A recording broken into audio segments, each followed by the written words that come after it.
Welcome to Hidden Costs. Today, we expose a quiet epidemic stealing the youth of our children through the modern beauty industry. Retinol, peptides, and strong alpha-hydroxy acids. 10 years ago, these clinical terms only existed inside a professional dermatologist's medical textbook. They belonged on the vanity of older women. Today, they are casually discussed by fourth graders in the loud school cafeteria. Welcome to the new American playground. It smells like artificial vanilla, spans thousands of square feet, and costs $70 to enter.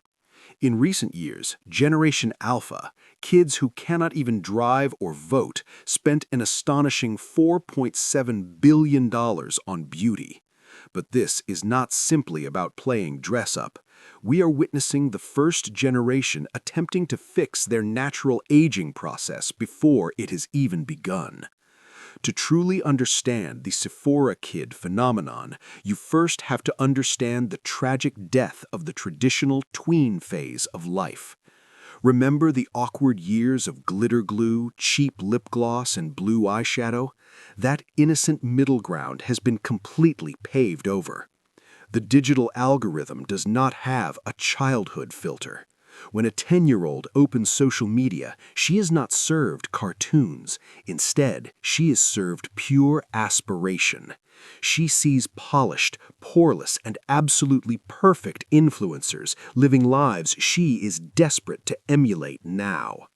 A recent study from Northwestern University revealed the average viral teen skincare routine now contains 11 highly active and very potent ingredients.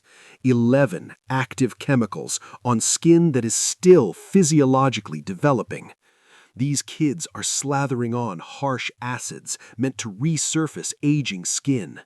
The devastating results are chemical burns, severe contact dermatitis, and a natural skin barrier so compromised it looks like a microscopic battlefield. Dermatologists are reporting a massive surge in pediatric patients suffering from severe rosacea, premature aging signs, and painful cystic acne flare-ups. These medical conditions were incredibly rare in children just a decade ago, but now they are becoming a terrifying and normalized standard.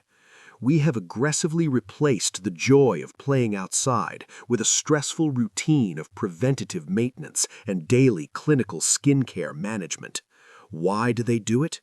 The real cost is deeply psychological. Adolescence is a survival game, and the human brain's social center desperately craves peer acceptance. When a young girl sees her peers with a $90 moisturizer, her brain sees a golden ticket to belonging and popularity. But there is a much darker side to this trend. We are raising a generation suffering from severe digital filter-induced dysmorphia. They see their own natural face as a flawed project to be constantly optimized, polished, and perfected for the harsh digital world.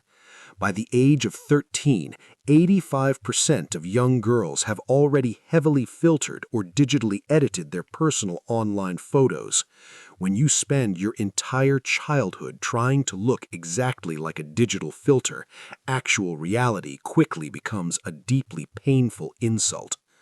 Clinical psychologists now warn that children who begin identity formation inside digital filtered spaces struggle significantly more with self-worth, resilience, and the ability to tolerate normal imperfection in adolescence and adulthood.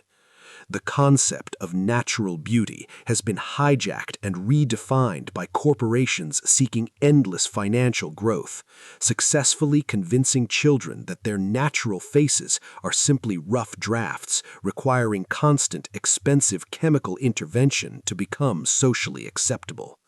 The massive beauty industry is not selling simple hydration anymore. They are aggressively selling a cure for a disease they themselves created. It is the manufactured disease of simply being a normal, developing human being with natural flaws, visible pores, and normal skin textures. Let us follow the trail of money The global beauty market is currently valued at a staggering $600 billion. But the traditional adult markets are completely saturated. Financial growth is stalling, and shareholders are desperately demanding higher quarterly profits. So how does a massive corporation keep the profit line moving up? You aggressively find a brand new and highly vulnerable demographic. You systematically colonize childhood itself.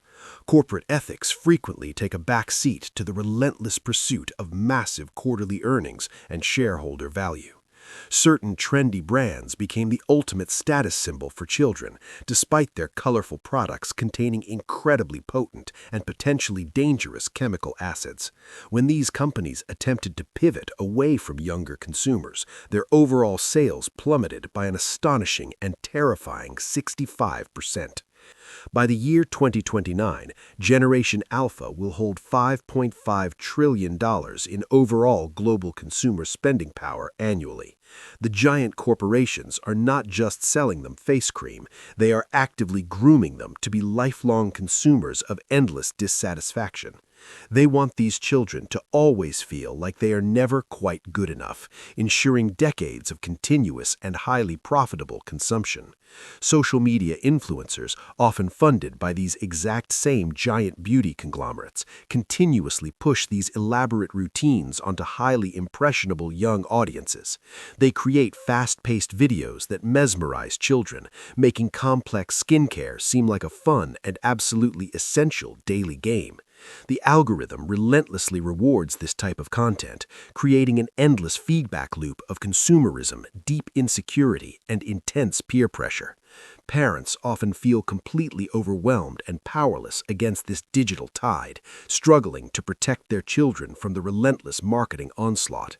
Buying the expensive cream often feels easier than dealing with the intense emotional fallout of a child feeling utterly excluded and marginalized. But every single purchase quietly reinforces the dangerous idea that a child's fundamental self-worth is directly tied to their physical appearance. Research in behavioral economics confirms this pattern.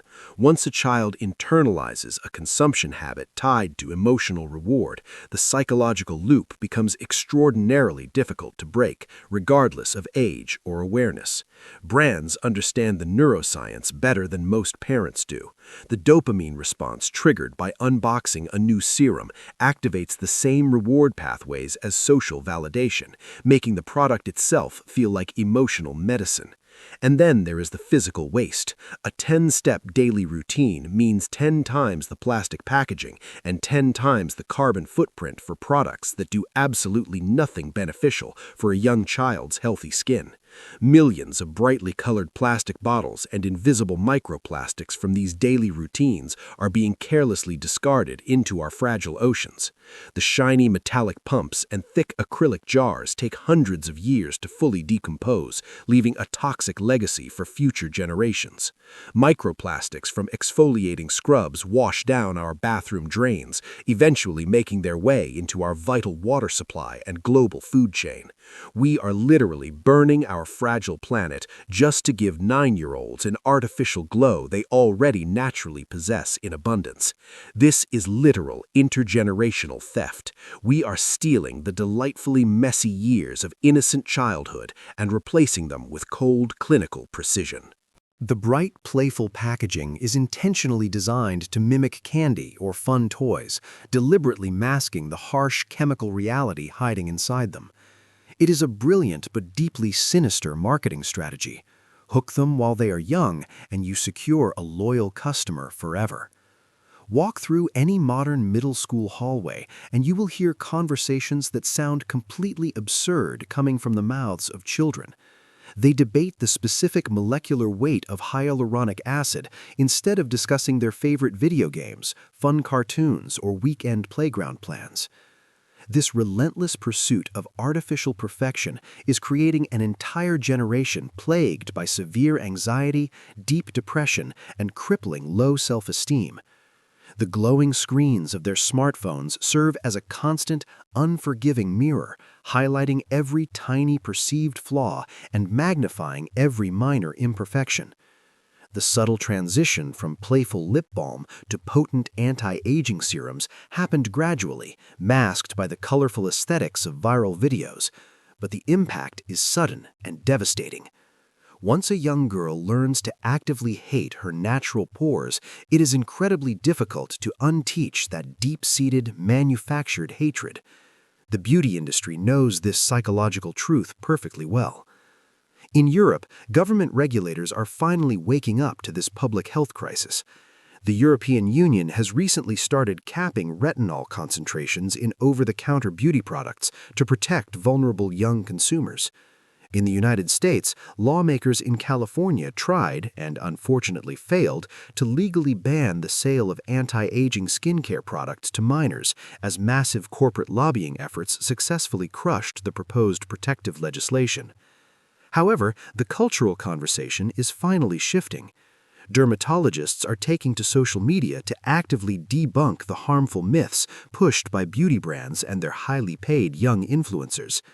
They are desperately pleading with parents to lock away their strong active ingredients and let their children's natural skin heal and breathe. But fighting against a multi-billion-dollar marketing machine requires much more than a few viral educational videos from concerned doctors. It requires a fundamental shift in how we collectively value and fiercely protect the fleeting, precious nature of innocent childhood itself today. We must actively reject the toxic narrative that our children need to be perfectly optimized, polished, and packaged for public digital consumption. Childhood is supposed to be wonderfully messy, delightfully imperfect, and completely free from the heavy burdens of adult vanity and clinical maintenance.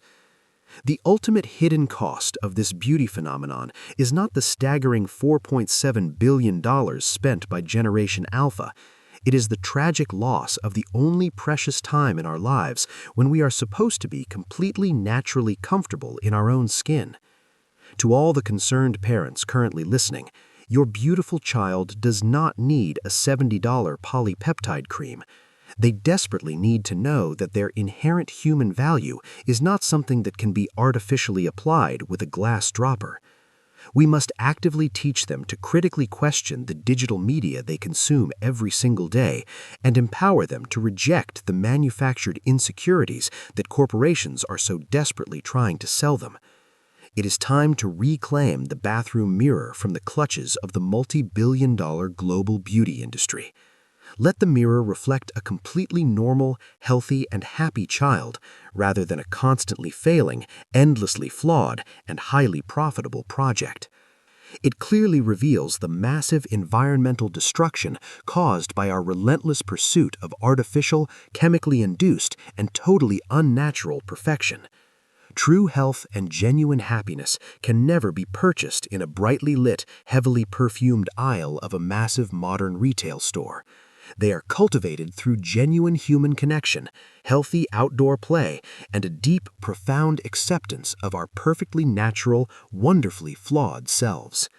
Stay aware, stay informed, and always question the narrative. Thank you for watching Hidden Costs, and we'll see you next time.